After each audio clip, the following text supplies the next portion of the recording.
Oh, you're going to want to hear this. This is a story of men following their life paths and reaching their dreams, the pinnacle of what they believe.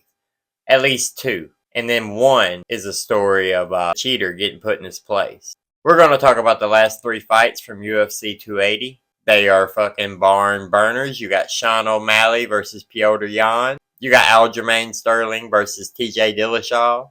And the headliner, of course, for the lightweight championship, you got Charles Olivera versus Islam Makhachev, obviously being Khabib's protege. Charles being the only champion since Khabib. You got a little drama there. Obviously, Khabib is Islam's coach.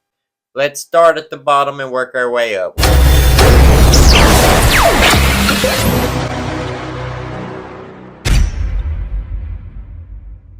We start with Suga Sean O'Malley, and by no means do I mean he should be at the bottom, because he proved that he should be at the top. With his walkout song, If You Are Who You Say You Are, a superstar, then have no fear, because the camera's here. Basically, like, if you are who you say you are, come prove it, bruh. Come show us. You want to fight the best of the best? Then we got the number one in the world. It's coming right to this octagon for you, and he can't wait to see you. Are you up to the challenge? And O'Malley agreed, obviously. He was like, yeah, I think I'm up to the challenge. So then when he's coming out, he's like, I'm about to prove it. If I am who I say I am, then I can do this shit. So he went out there and he did his damn thing. Regardless if you think that he lost that fight or won that fight, people screaming robbery are absolutely insane. You got a very close first round. Petr Yan obviously wins the second round. Sean O'Malley obviously wins the third round. There is no ifs, ands, or buts about that. He outstruck him like 40-15 in the third round. He definitely beat Petr Yan in the third round. Petr Yan definitely beat him in the second round. That second round started, O'Malley got that one good lick off, stunned him, went in for the kill, but he got careless, got caught, and then it was a long second round for O'Malley. I mean, he landed some shots. I think he landed like 20 shots. Petr Yan landed like 24. But Petr had a lot of ground control, a lot of ground and pound, a lot of grinding in, wearing on Sean. Basically, bottom line is that the fight came down to the first round. Whoever you think won that first round. Now, the strike count goes to Sean. Sean had the strike count. Sean was being more defensive, more of a counter striker, backing up a lot more. You could see the tension in the first round, really strong on Sean. Like, do I belong in here? Paying attention the best I can. I have to be razor focused because this guy can knock me out if he connects. He's in there and he's bobbing around and he's trying to get his shots in. And he's a sharpshooter, so I mean, of course he's going to land, and he's landing, but he's getting caught too, and he's getting like body kicked. And that shit looks like it hurts. When he got body kicked, like, I don't know how. Look, I'm not a punk, alright? Like, I've been in my share of fights. I've done some crazy stuff. I landed a knee to somebody's head. Oh, man, I don't even want to get into that. But taking a body kick like that and just playing it off as good as he did, because if it would have been me, I would have been I lost. Like, you kick me that hard in my stomach, chest area, you can't even breathe after that, okay? Do y'all understand that? Do people really comprehend what these fighters are going? When you get kicked in the chest, you cannot breathe. You ever had the air knocked out of you? Imagine getting the air knocked out of you at the same time that somebody kicks you as hard as they can in your stomach. And then you can't even fold over and wince in pain. Because if you let them know you're hurt, they're going to attack you and knock you the hell out. So you have to play it off like it didn't even happen and go on the attack.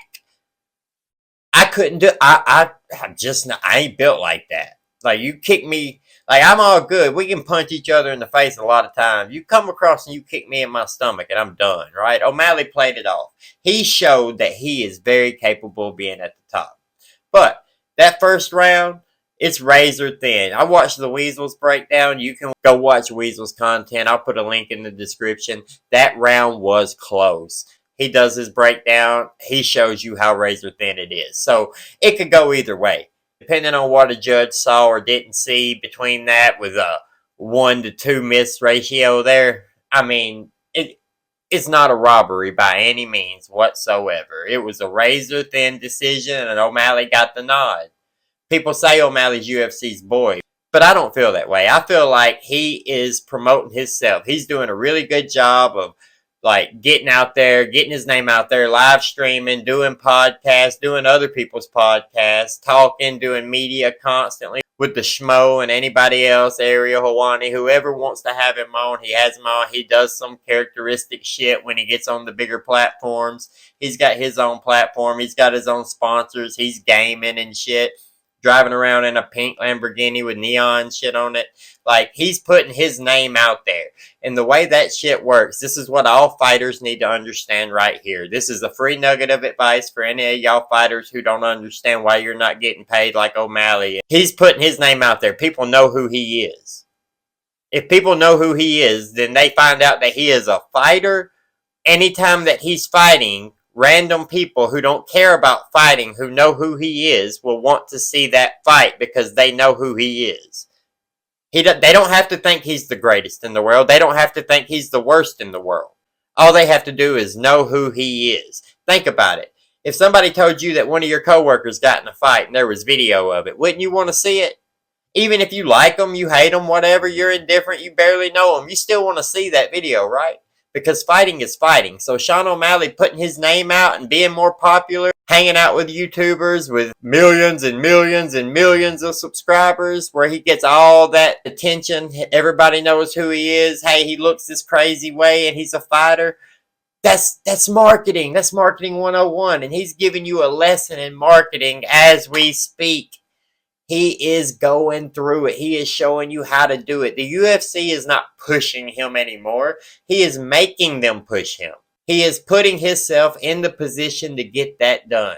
He's putting his name out there, drawing new eyes, calls new pay-per-view buys, new pay-per-view buys. When he fights, gives statistics to the UFC, and they say, oh, O'Malley is bringing in a lot of people. Now, he does end up getting on like the Conor McGregor cards, or like UFC 280 was a really stacked card. And he's one of the top 3 fights on the card, right? On the main card. He's there. He's been the opener for the main card on every other pay-per-view. He said that's by choice so he can get his shit out of the way early and watch the rest of the fights. This time he got his clock clean. Regardless of whether you think he won or lost, like, he got beat up. Like, they both got beat up. They both hurt today. They both feel like they lost that fight today. They probably will for a few days. I'm sure after O'Malley goes back and watches the fight, he's going to be like, yeah, I did enough to win. Yeah, I pulled it off. Like, I wasn't sure in the moment, but looking back, oh, yeah, I got him. I got him in this round, and I got him in this round. I lost the second round. Won the first and the third, so I win. That's how those fights are judged, you know, by the round. How many rounds do you win? If you win the first round, you win the third round. It don't matter how bad you got beat up in the second round, you still win the fight. Unless it's a 10-8, then, you know, it's a draw, but that wasn't the case either. So O'Malley won the fight. He's going to realize he won the fight when he watches the fight, and then he's going to have a lot more shit to say. And, you know, I'm sure he's going to want to do the rematch. But Aljamain Sterling would ride O'Malley's back. We saw Aljamain ride Peter Yan. We saw him just handle him on the ground, wrestling-wise. And then we just saw Peter Yan handle O'Malley. So then if you take O'Malley and you throw him in there with Sterling, he is not ready. If you think he has any type of a chance, then y'all must have forgot. I love to say that for Aljamain because everybody turned on him when he got kneed in the head and won by disqualification because he became the champion. Even though he dropped the belt in the ring, said he didn't want it that way at first, then realized, hey, it don't matter, I'm the champ, I get pay-per-view points, I get more money, I'm the man right now. And then he got a surgery to fix his neck so that when he defended the title, he would be okay, and everybody ragged him saying he was running from the fight when he was just trying to make himself the best him he could be before he had to defend that title. Petr Yan wins the interim title. This last fight, Sterling beats him again, 5-round decision. And there ain't nothing nobody can say about it that time. He beats TJ Dillashaw this time. TJ Dillashaw had shoulder problems. His shoulder dislocated early in the first round, and he just was basically trying to survive to get back. He wants to get back to the corner, let him relocate his shoulder. That way he can get back into the fight with 2 arms. Because right now he's just got 1 arm. You could see him wincing in pain, trying to straighten it out, trying to pop it back in himself during the fight. His body fell apart. You can't use that as an excuse for why, oh, well, this would have been a lot closer. TJ would have probably beat him if his shoulder wouldn't have popped out of place. Oh, well, it popped out of place. This is a fight. And Conor McGregor's leg got broke. Nobody even gives a shit about that, right? Everybody's like, oh, yeah, Dustin beat him. Yeah, Dustin beat him fair and square. No, he didn't. But at the same time, it was one round. Conor couldn't continue, so Dustin won the fight. I mean, we're going to just use it as an excuse for Dillashaw, right?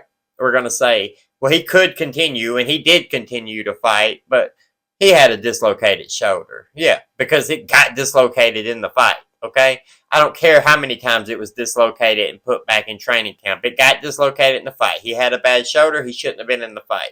He took the fight. He wanted the fight. He agreed to the fight. Don't give me no excuses now. I hate that shit. And he lost. And he's a steroid abuser. He just came back. He only had one fight in the last 3.5 years, and he's fighting for the belt. When you got Henry Cejudo here who never lost. I mean, it's the same storyline, is it not? Give Henry Cejudo that shot against Aljamain Sterling now, because O'Malley does not want it, like we decided. Let Henry Cejudo fight Sterling. If Sterling out-wrestles Henry Cejudo or outstrikes Henry Cejudo and he beats Henry Cejudo, then we got a damn champion on our hands. Henry Cejudo can strike and likes to strike and will stand up and strike. I don't know if he would strike with O'Malley if Cejudo wins the belt and then O'Malley gets to fight Cejudo for the belt. That's a big fight. That's a really big fight. The thought would be that, Cejudo would just take him down and just wrestle him and put him out. Cejudo is a fun guy. He's the king of cringe for a reason, so maybe, just maybe, he stands with him for a little bit and Sean knocks him out. Maybe, and Sean becomes champ. You never know. But we know that O'Malley doesn't want to fight Sterling, and Cejudo's right there. Same storyline as we just had with TJ. Never lost the belt, retired, give it up. At least he's not disgraced steroid abuser, who now, since he's not taking the steroids, his body's falling apart, TJ Dillashaw. All right, let's get away from all that now and let's talk about some good people, some good role models, some dream chasers. Charles Olivera from the Bronx in Brazil grew up super poor, riding around on his little moped, selling fruit and shit, like just trying to get by. Started fighting, started learning how to do it, coming up, grew up, getting better and better. Young man fighting for peanuts and for just barely enough money to make it, and then gets his UFC contract. Then he's still having to work a day job for his first few fights in the UFC. Now he went on an 11-win streak. He hadn't lost since, I don't even remember when, like 2017, 2016, something like that. He beats Tony Ferguson. He starts getting that recognition. He gets to fight Michael Chandler for the title. He fights Michael Chandler, knocks him out after damn near being stopped in the first round, saved by the bell, comes back, knocks him out right at the beginning of the second round. Makes Justin Gaethje look like a damn punk. Makes Dustin Poirier look like a damn punk. He dominated. And then Islam comes in, which is Khabib's protege. Now, Khabib never lost the belt. Khabib retired, right? I can't do this without my father. He had to step up and he had to take his father's place as the coach of the team. He was tired of fighting anyway. He was undefeated. He was the champion. He gave the interim champion a chance. Beat him anyway. Took his gloves off in the ring, laid it down, cried. His dad had just died of COVID. Him and his dad were super close, and Islam was his dad's favorite student. His dad's plan was that when Khabib stepped down, Islam would take his place. Islam would step up and take the belt. So Khabib wins the fight, takes his stuff off, cries, prays in the octagon, gives his speech, mentions his father, and retires, right? Says he's completing his father's plan. He needs to take his father's role over. Since his father's gone, he can't come back and do this without his father. Boom, he's out. He starts coaching Islam. They've been working together since they were kids. They've been brothers, and like I said, that's father's plan, right?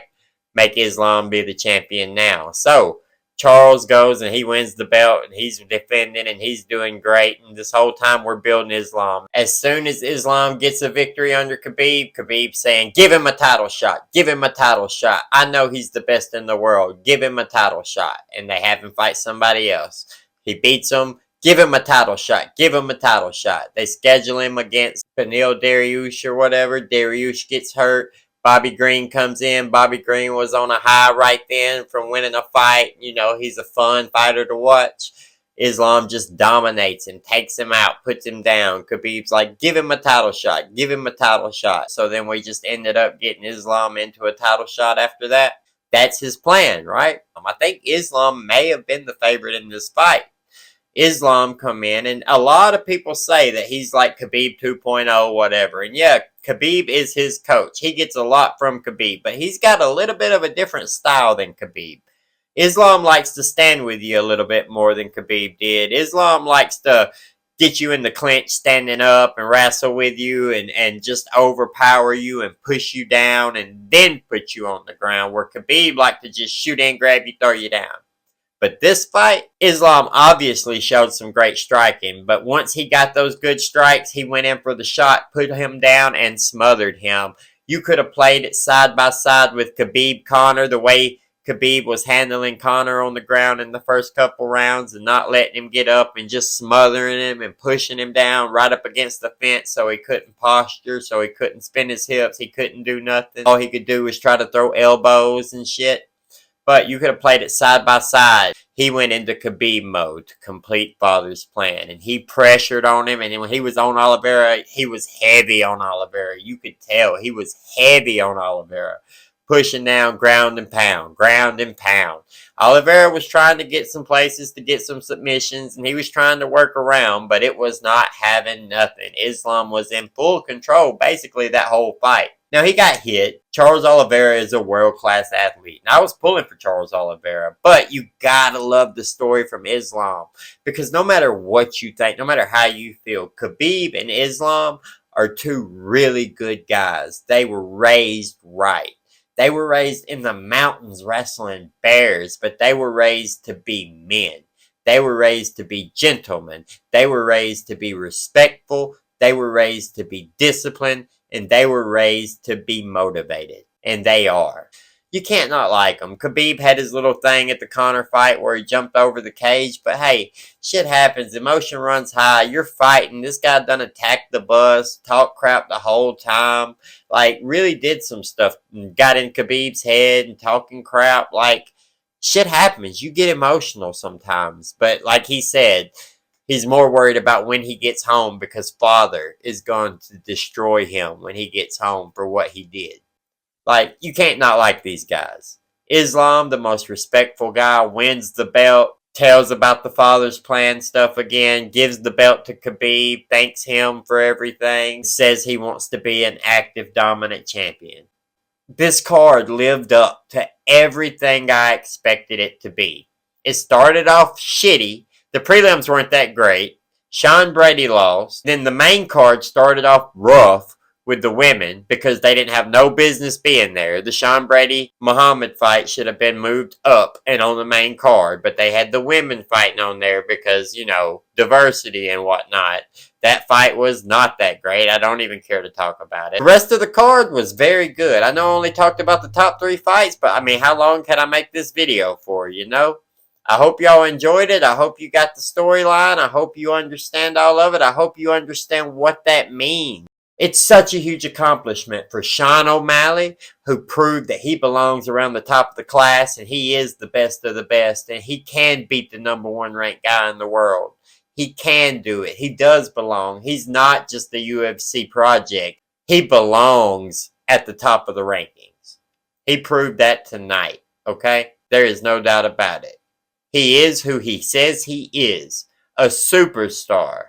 Now, his camera shit, it was really bad off, but I'm pretty sure he was concussed. He won the fight. Aljamain Sterling proved that y'all must have forgot all the doubt he got because he had got kneed in the head. Y'all forgot everything he did before that to get that title shot. Y'all forgot how good he really was. Well, now you're seeing it again. If they make that fight and he gets through Henry Cejudo, who's going to stop him? At that point, you're hoping Sean O'Malley catches him on the way in so that he doesn't just become the most dominant champion in the 135-pound division. And Islam. I feel sorry for Charles, but I think that sets Charles up for the Conor fight. When you look at the top of the division for Conor McGregor, the best matchup he has is Charles Olivera because Charles Olivera gets hit and Conor wants to land that overhand left and put him out. Also, Charles was just the champion. Charles is the number one contender. If Conor can come in and beat the number one contender, then Charles gets a big payday for the Conor fight, and Conor gets a chance to be the number one contender for the belt. Then you got Islam versus Conor. Khabib 2.0 versus Conor. Everybody wants Khabib versus Conor. Khabib's already said if Conor fights Islam, if you beat Islam, I'll come back and fight you. So not only will you get Conor versus Khabib 2.0, Islam Makhachev, if Conor can pull that off somehow and become champion again, which would be a wet dream for the UFC, by the way, just in case you didn't know that, then Khabib would come back and fight him to take the belt back away from him. That's the best news you could ever get. Anyway, I hope you liked the video, guys. If you do, like it. Hit that little like button. It's not very hard. It's just a little blip. All you got to do is just a little clicky click. You know what I'm saying? Just a little click. Click that like button. I mean, if for nothing else, just for me doing this whole little routine. If you're actually seeing this, you're at the end of this video, you're this far in, and you didn't click the like button, why, man? That's just rude.